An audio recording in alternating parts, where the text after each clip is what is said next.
आम के पेड़ पर चुड़ैल। एक बार की बात है, सुमन अपने भाई बबलू के साथ स्कूल से वापस घर आ रही थी।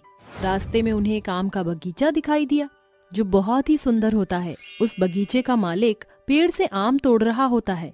तभी बबलू अपनी बहन सुमन से कहता है, दीदी दीदी, मुझे आम खाने का बहुत मन कर रहा है। क्या आप मुझे उन अंकल की तरह एक आम तोड़ कर दे दोगी? बबलू ये बगीचे का मालिक है, अगर हम अंदर गए तो ये हमें मारेगा और आम भी नहीं देगा, और फिर हमारे पास इतने पैसे भी नहीं है कि हम इसे पैसा देकर आम खरीद लें। मैं नहीं जानता दीदी, मुझे आम खाना है तो खाना है। बबलू आम खाने के लिए जिद करने लगता है। बेचारी सुमन को ना चाहते हुए भी बगीचे के अंदर जाना पड़ता है। जैसे ही वह एक आम तोड़ने वाली होती है, तभी वहाँ बगीचे का मालिक राजेश पहुँच जाता है और उससे कहता है, ओए लड़की, तू मेरे बगीचे में क्या कर रही है? क्या तुझे बाहर लगा बोर्ड नहीं दिखाई दिया कि अंदर आना मना है? सुमन बहुत डर जाती है और डरते हुए राजेश से कहती है, अंकल मुझे माफ कर दो, मुझे नहीं पता था कि आप इतना गुस्सा हो जाओगे। मैं तो सिर्फ अपने भाई बबलू के लिए एक छोटा सा आम तोड़ रही थी। क्या आप मुझे एक आम दे सकते हो? पागल हो गई है तू? फ्री फोकट में तुझे आम दे दूं? इतना बड़ा पागल हूँ क्या मैं? ला पैसे निकाल, तभी तुझे आम दूंगा। अंकल जी, मेरे पास पैसे नहीं है, मैं बहुत ही गरीब हूँ। पैसे होते तो मैं आपसे आम नहीं मांगती। क्या कहा, पैसे नहीं है? अरे पैसे नहीं है तो मुंह उठाकर यहाँ क्यों आई है? जा अब यहाँ से निकल। अंकल प्लीज प्लीज एक आम दे दो, मेरा भाई भूखा भी है, उसका पेट भर जाएगा। अंकल प्लीज एक आम दे दो।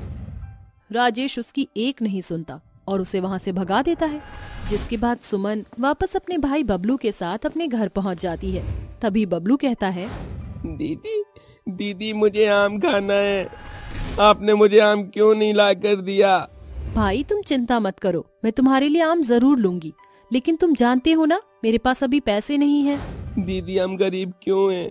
काश हम अमीर होते तो हम जो चाहे वो खा लेते। 2 दिन से खाना नहीं खाया है सही से, बहुत भूख लग रही है दीदी।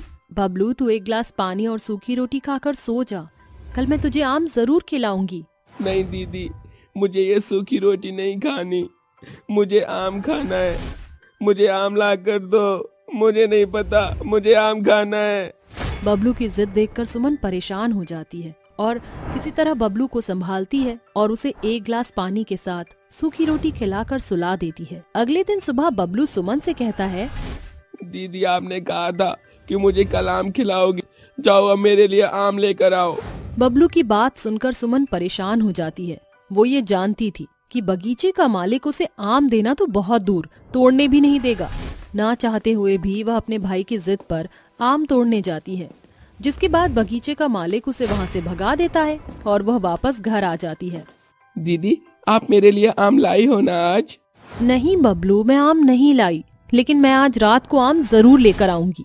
रात होते ही जब गांव के सभी लोग सो जाते हैं, सुमन चुपके से उसी बगीचे में जाती है और आम तोड़ने की कोशिश करती है, लेकिन आम पेड़ पर इतनी ऊपर लगे होते हैं कि उसका हाथ ही नहीं जाता। इसलिए वह पेड़ पर चढ़ने की कोशिश करती है। चढ़ते चढ़ते वह आम तक पहुंच जाती है। जैसे ही वह आम तोड़ती है, उसकी टहनी अचानक से टूट जाती है और वह नीचे गिर जाती है और उसकी मृत्यु हो जाती है। मृत्यु होने के बाद वह एक चुड़ैल बन जाती है और आम के पेड़ पर ही रहने लगती है। ये क्या हो गया मेरे साथ? मैं तो एक आम तोड़ने आई थी सिर्फ अपने भाई के लिए, लेकिन एक आम तोड़ने की वजह से मैं अपनी जिंदगी खो बैठी। इसका मुझे अंदाजा भी नहीं था, लेकिन मेरा भाई घर पर भूखा ही सो रहा है। मैं उसके लिए आम ले जाती हूँ। चुड़ैल कुछ आम लेकर अपने भाई बबलू के पास जाती है तो वह देखती है कि खाना ना खाने की वजह से उसका भाई भगवान को प्यारा हो जाता है। जिसके बाद चुड़ैल फूट फूट कर रोने लगती है, हे भगवान, ये कैसा अनर्थ हो गया। मेरा भाई अब इस दुनिया में नहीं रहा, सिर्फ एक आम की वजह से। लोगों के अंदर बिल्कुल भी दया नहीं है। अगर वह आदमी मुझे एक आम दे देता तो शायद आज मेरे भाई की ये हालत ना होती। ये सोच वह रोने लगती है और उसके बाद चुड़ैल वापस से आम के पेड़ पर चली जाती है। अगले दिन सुबह जब बगीचे का मालिक उस पेड़ से आम तोड़ने आता है तो चुड़ैल को बहुत गुस्सा आता है और वह अपने नुकीले नाखून से उसका गला काट देती है।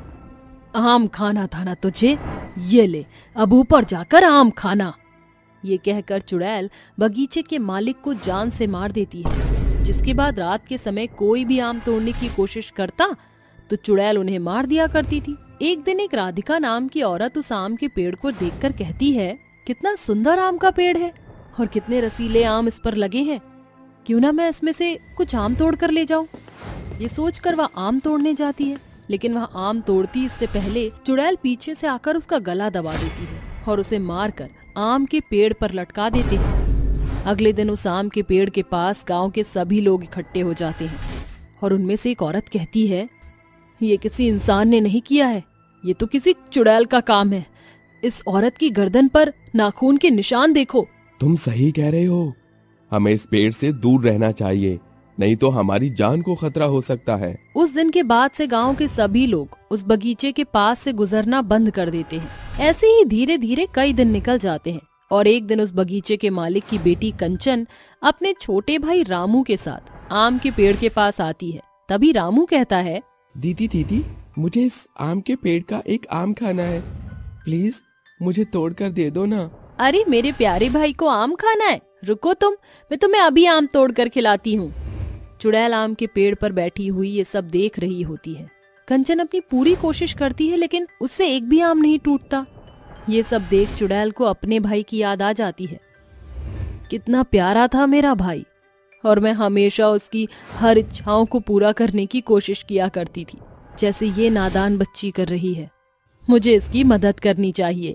चुड़ैल आम के पेड़ से कुछ आम नीचे गिरा देती है, जिन्हें कंचन उठाकर अपने भाई को खिला देती है। कंचन को चुड़ैल दिखाई नहीं देती, इसलिए उसे समझ नहीं आता कि ये आम नीचे कैसे गिरे।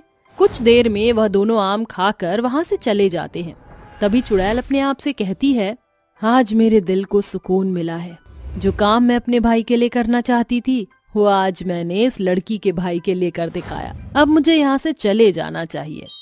चुड़ैल वहाँ से हमेशा हमेशा के लिए गायब हो जाती है। लेकिन ये सच बात है कि आजकल लोगों में इंसानियत बिल्कुल भी नहीं है। अगर कुछ लोग इंसानियत दिखाकर गरीब लोगों की मदद कर दें तो गरीब लोगों को इतनी मुसीबतें झेलनी ना पड़े।